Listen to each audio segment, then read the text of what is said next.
Assalamualaikum warahmatullahi wabarakatuh.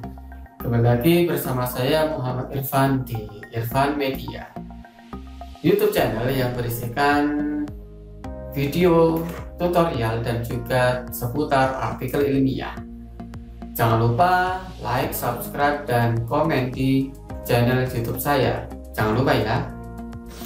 Oke, pada kali ini kita akan berbicara mengenai bab 1. Bagaimana sih kita menulis bab 1? Apakah Anda baru pertama kali ini menuliskan bab 1? Atau Anda sudah mencoba berkali-kali untuk menuliskan bab 1 tetapi masih buntu? Nah, saya berharap dengan Anda melihat video channel ini, Anda akan dapat inspirasi sehingga Anda segera menyelesaikan bab 1 Anda. Dan nggak cuma menyelesaikan, tetapi dengan keren. Artinya keren adalah ya membuat dosen Anda terkagum-kagum dan juga wah, ini memang tulisan yang sangat keren dan layak untuk penelitian lanjutan. Oke ya. Pada kesempatan kali ini kita akan belajar bab 1 di skripsi ataupun tesis ataupun disertasi. Itu sebetulnya sama, tetapi saya ingin lebih ke fokus ke skripsi. Kenapa kok fokus ke skripsi? Yang pertama, karena skripsi itu awal dari kita melakukan penelitian. Kalau S2 tesis itu kan sudah pernah mengalami menyusun skripsi di S1, S3 apalagi sudah melewati S1 dan S2 sehingga sudah sangat familiar untuk menyusun bab 1. Nah, menyusun bab 1 itu tidaklah mudah karena ini adalah core-nya penelitian. Karena di bab 1 setidaknya harus membuat pengenalan topik. Anda harus punya topik dulu sebelum Anda menuliskan bab 1. Ya, jadi di bab 1 ada beberapa tips bagi kalian semua yang sedang menyusun bab 1. Yang pertama adalah perkenalkan topik Anda. Jadi ketika Anda sudah punya topik, silahkan Anda mulai perkenalkan diri ke pembaca. Pembaca itu ya tentunya dosen pembimbing, kemudian teman-teman sejawat Anda, teman-teman mahasiswa, atau bahkan mahasiswa yang se-Indonesia Raya, atau bahkan sampai ke luar negeri. Jadi perkenalkan topik penelitian Anda. Gunakan bahasa yang sederhana. Sederhana tanpa mengesampingkan subjek, predikat, objek, dan keterangan. Jadi seringkali mahasiswa itu menyusun kalimat yang sangat panjang, bahkan sampai berbaris-baris, tetapi nggak jelas subjeknya mana, predikatnya mana, objeknya mana, bahkan yang lebih ya hanya ada keterangan. Jadi satu kalimat itu ketika dipetani, mana subjeknya, mana predikatnya, nggak ada. Jadi pastikan kalimat yang Anda buat itu menggunakan bahasa yang sederhana dan jelas subjek, predikat, objek, dan keterangannya. Entah penyusunannya itu keterangan dulu baru subjek boleh, silahkan. Ya, silahkan buka kembali pelajaran bahasa Indonesia Anda tentang penyusunan kalimat. Oke, ketika Anda mengenalkan topik ke pembaca, biasanya dosen ataupun pembaca itu lebih suka dari deduktif ke induktif, dari umum ke khusus. Jadi seperti segitiga terbalik. Jadi Anda menyampaikan hal-hal yang umum dulu, kemudian sampai paragraf bawah itu menjadi lebih spesifik. Jadi topik Anda secara umum Anda kenalkan, misalkan tentang korelasi antara prestasi belajar matematika dengan kecemasan belajar matematika, misalkan seperti itu. Itu kan ada variabel X dan variabel Y. Nah, silahkan Anda perkenalkan dulu topik mengenai kecemasan secara internasional, mungkin kalau ada, pasti ada, kemudian secara nasional, kemudian secara regional, hingga sampai ke tempat penelitian Anda ataupun subjek penelitian Anda, dan nanti kaitkan dengan prestasi belajarnya. Jadi dari umum dulu, data-data yang umum, kemudian sampai ke khusus, mengerucut hingga nanti di ujung adalah sangat khusus seperti itu. Dan perlu diingat lagi, jelas harus menggunakan kalimat yang sederhana. Silahkan dipaparkan data, karena di bab 1 bagian latar belakang,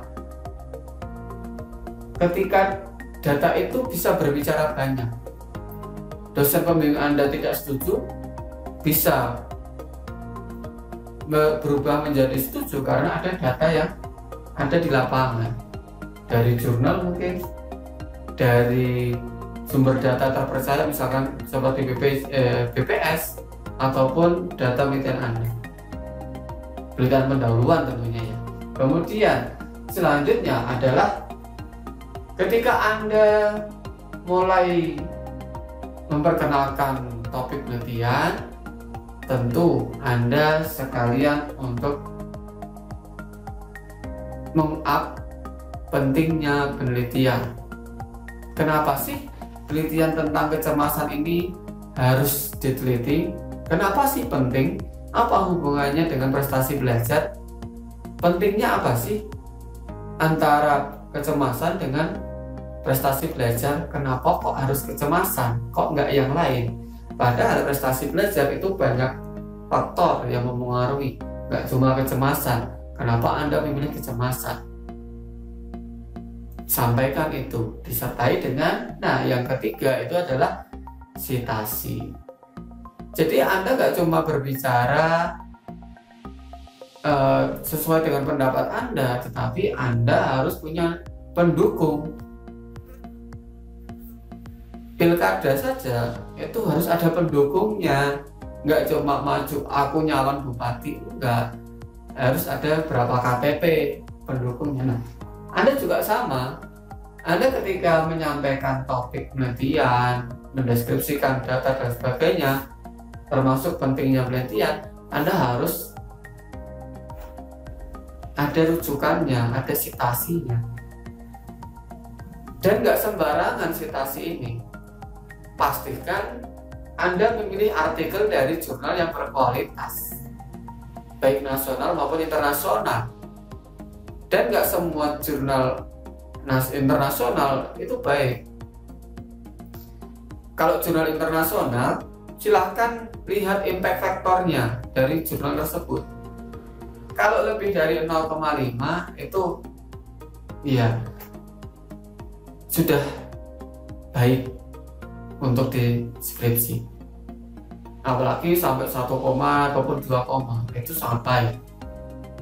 Atau berdasarkan kuartilnya, silahkan gunakan Q1, Q2, Q3, Q4.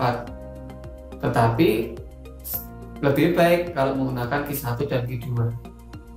Itu kalau internasional. Kalau yang nasional, silahkan gunakan yang terakreditasi Sinta 1, Sinta 2. Kalau nggak ada, Sinta 3, Sinta 4. Kalaupun memang terpaksa, Sinta 5, Sinta 6. Ini tanpa mengesampingkan proses publikasi dari yang Q4 ataupun yang Sinta 6 dan 5. Oke ya. Karena apa? Ketika sudah Q1 dan Q2 itu tentu proses dari submit sampai publish itu luar biasa ketatnya, ada proses reviewnya. Dan itu biasanya lebih ketat daripada yang Q4 dan Q3. Tetapi juga nggak menutup kemungkinan yang Q3 itu lebih baik daripada yang Q2. Silahkan Anda lebih mengenali jurnal ataupun artikel yang Anda pilih, termasuk yang jurnal nasional. Selanjutnya, setelah citasi, lakukan literatur review. Jadi nggak cuma menyampaikan pendapat, tetapi dari setiap variabel tadi silahkan dikaji literaturnya. Tentu berkaitan dengan citasi lagi. Jadi sajikan secara singkat, padat, dan juga jelas mengenai setiap variabel yang ada di topik penelitian Anda, di judul penelitian Anda. Selanjutnya, ketika Anda sudah menyampaikan topik penelitian, pentingnya penelitian, dan juga disertai citasi, literatur review, maka selanjutnya adalah Anda pasti menemukan gap analisisnya. Jadi ketika Anda sudah membaca banyak literatur yang relevan, penelitian yang relevan, Anda sampaikan hasil penelitian A, hasil penelitian B, hasil penelitian C, dan seterusnya tentang topik penelitian Anda, tentu Anda punya posisi penelitian Anda sendiri. Oh, penelitian saya berbeda kok dengan penelitian A, B, C, D, apalagi dengan EFGH. Bedanya di mana? Sampaikan. Penelitian saya berbeda dengan penelitian A, B, C, D di bagian ini. Penelitian saya juga berbeda dengan penelitian EFGH di bagian ini. Dan sampaikan yang terakhir adalah tujuan. Tujuan penelitian ini adalah untuk mengisi gap yang kosong dari penelitian yang tadi. Jadi seperti Anda main puzzle, Anda mengisi puzzle yang kosong. Ingat, penelitian itu seperti Anda bermain puzzle dan Anda sedang mengisi puzzle yang kosong. Itu adalah posisi penelitian. Ini loh penelitian saya. Yang lain sudah terisi. Nah, saya mengisi yang bagian ini. Walaupun itu kecil, tetapi insya Allah sangat berkontribusi bagi ilmu pengetahuan. Oke ya. Selanjutnya, setelah tujuan, tentu Anda punya cita-cita, Anda punya keinginan. Hasil yang akan didapatkan seperti apa? Mungkin lebih seperti kedugaan atau hipotesis. Jadi hasil yang akan dicapai adalah A, B, C, D. Contohnya tadi, hubungan antara prestasi belajar dengan kecemasan belajar matematika. Hasil yang akan dicapai tentunya dari berdasarkan tinjauan literatur tadi, dari pengenalan topik, dari gap analisisnya. Maka peneliti ingin memberikan sumbangsi pada ABCD. Diharapkan penelitian ini akan bermanfaat untuk bla bla bla bla bla, dan juga penelitian ini teori tentang kecemasan dengan prestasi belajar, atau bahkan sesuatu hal yang beda. Hasil penelitiannya sesuatu hal yang beda yang justru nanti kontradiksi dengan hasil penelitian yang lain. Bisa jadi karena penelitian itu nggak cuma masalah support menyupport, tetapi juga bisa mengcounter ataupun melawan hasil penelitian yang lain. Mungkin di penelitian ABCD, kecemasan itu sangat mempengaruhi prestasi belajar. Ketika kecemasannya tinggi, maka prestasi belajar akan rendah. Jadi seperti perbandingan berbalik nilai. Tetapi bisa jadi di penelitian Anda bukan begitu. Dari data-data tersebut, tentunya dari data yang tadi, tinjauan literatur ataupun juga studi pendahuluan, Anda menemukan hal yang beda di situ. Kecemasan tinggi, bisa jadi prestasinya nggak terlalu rendah seperti yang disampaikan penelitian yang lain. Mungkin ada faktor X. Nah, Anda bisa menggali faktor X-nya itu. Selanjutnya, ada closingnya. Pastikan di bab 1 bagian latar belakang Anda ada satu paragraf penutup. Ya, ketika Anda sudah menyampaikan pemaparan mengenai topik penelitian Anda, ya itu kan seperti pembuka jalannya. Nah, ketika Anda sudah melewati sana, dia tutup kembali, closing. Oleh karena itu,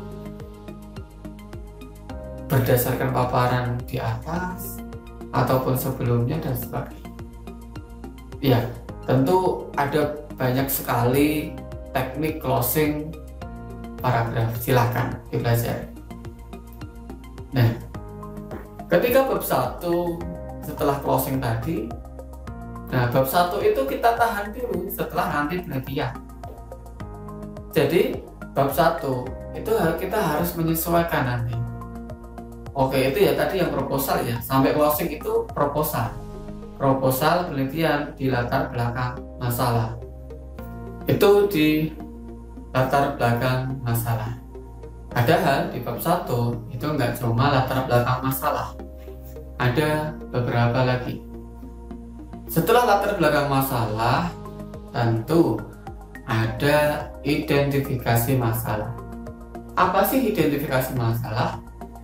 Identifikasi masalah itu adalah masalah-masalah yang mungkin timbul ataupun juga mungkin bisa dipilih nantinya untuk dibahas di penelitian Anda. Jadi bagian identifikasi masalah itu adalah bisa berupa banyak permasalahan yang ada, tentu berkaitan dengan tadi, sesuai dengan variabelnya tadi, kecemasan dan prestasi belajar. Entah kecemasannya, entah prestasi belajarnya, atau juga yang berkaitan dengan prestasi belajar dan kecemasan belajar matematika. Ini bisa banyak, nggak masalah banyak, karena nanti setelah identifikasi masalah itu muncul batasan masalah penelitian. Ya, kita menyadari kita adalah manusia yang punya keterbatasan, sehingga di bagian batasan masalah silakan Anda sampaikan batasan yang ada di penelitian Anda. Tentu kecemasan belajar dengan prestasi belajar itu sangat luas dan sangat banyak sekali masalahnya, entah di SD, entah di SMP, entah di SMA, entah di perguruan tinggi, bahkan di preschool, entah di materi apa. Materi matematika itu kan banyak sekali ya, dari kalkulus, trigonometri, aljabar, apalagi banyak. Tetapi Anda punya batasan. Batasan di penelitian ini sekolahnya adalah SMP. SMP-nya mana? Kelas 7. Materinya apa? Aljabar misalkan. Secara gender, cowok, cewek, dan sebagainya, silahkan Anda sampaikan batasan masalahnya. Batasan ini menjadi filter kita. Jadi dari identifikasi, misalkan ada 10, kemudian kita punya filter yang namanya batasan masalah. Dari 10 identifikasi masalah tadi masuk ke filter. Keluarlah rumusan masalah. Rumusan masalah ya cukup 1 atau 2, nggak usah banyak-banyak. Ingat, ini skripsi, bahkan disertasi saja 1 rumusan masalah. Ya, nggak tahu kalau yang lain, kalau saya cuma 1 rumusan masalah. Jadi mana sih yang penting tadi tentang tujuan penelitian Anda, tentang mengisi gap penelitian, tentang mengisi puzzle yang kosong tadi. Sampaikan itu. Rumusan masalah isinya adalah pertanyaan penelitian. Ingat, pertanyaan penelitian ini yang paling utama. Oke ya. Setelah rumusan masalah, Anda akan menuliskan tujuan penelitian Anda ataupun juga manfaat penelitian Anda. Tentu tujuan ini juga akan sesuai dengan rumusan masalah. Rumusan masalahnya apa, tujuannya juga harus menjawab nantinya di rumusan masalah. Dan manfaat penelitiannya entah nanti bagi guru, bagi siswa sendiri, bagi masyarakat secara luas, atau bagi peneliti sendiri, atau mau langsung di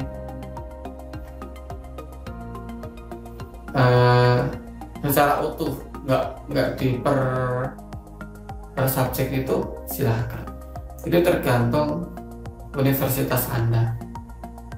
Nah, setelah manfaat, tujuan, nah ini yang nggak kalah penting, tentang definisi operasional ataupun definisi istilah. Ada yang perlu menggunakan definisi istilah ini, ada yang enggak. Kalau menurut saya ini perlu. Kenapa? Karena definisi operasional ini harus sesuai dengan penelitian Anda.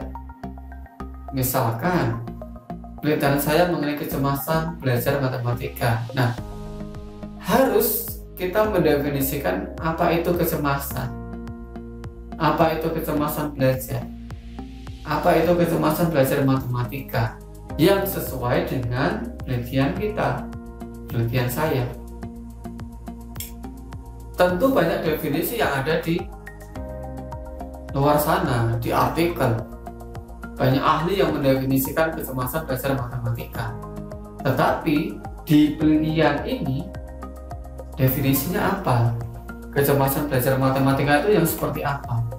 Sampaikan satu kalimat saja, kalimat operasional yang sederhana, efektif, dan efisien. Pastikan seluruh variabel itu terdefinisikan di bagian definisi operasional ini, termasuk dengan mungkin nanti istilah-istilah yang itu digunakan melekat di penelitian Anda. Oke ya. Jadi di bab 1 itu adalah bagian pendahuluan. Ada latar belakang masalah, ada identifikasi masalah, ada batasan masalah, ada rumusan masalah, ada manfaat dan tujuan penelitian, dan juga definisi operasional ataupun definisi istilah. Itu adalah bab 1. Ketika Anda sudah menuliskan itu semua, insya Allah akan lancar. Nah, ketika Anda sudah disetujui, proposal Anda sudah disetujui oleh dosen pembimbing untuk dilakukan penelitian, ketika Anda sudah menuliskan bab 4, bab 5, bab 6 dan sampai selesai, maka kembali lagi ke bab 1. Sesuaikan dengan hasil penelitian Anda. Jadi bab 1 itu pertama dan juga terakhir, sebelum abstrak tentunya ya. Jadi bab 1 itu bab 1 sebelum proposal dan nanti setelah penelitian. Itu harus disesuaikan kembali agar nanti storytellingnya itu bagus, sesuai, alurnya nggak terputus. Jadi dari laporan penelitian Anda dari bab 1 sampai kesimpulan itu nanti menyambung, nggak terputus, bab 1 terputus, bab 2 terputus, bab 3 terputus, enggak. Jadi yang baik laporan penelitian skripsi, tesis ataupun disertasi itu utuh, bulat. Oke ya, itu adalah tips dari saya. Semoga bermanfaat, dan jangan lupa like, subscribe, dan komen di YouTube channel saya. Assalamualaikum warahmatullahi wabarakatuh.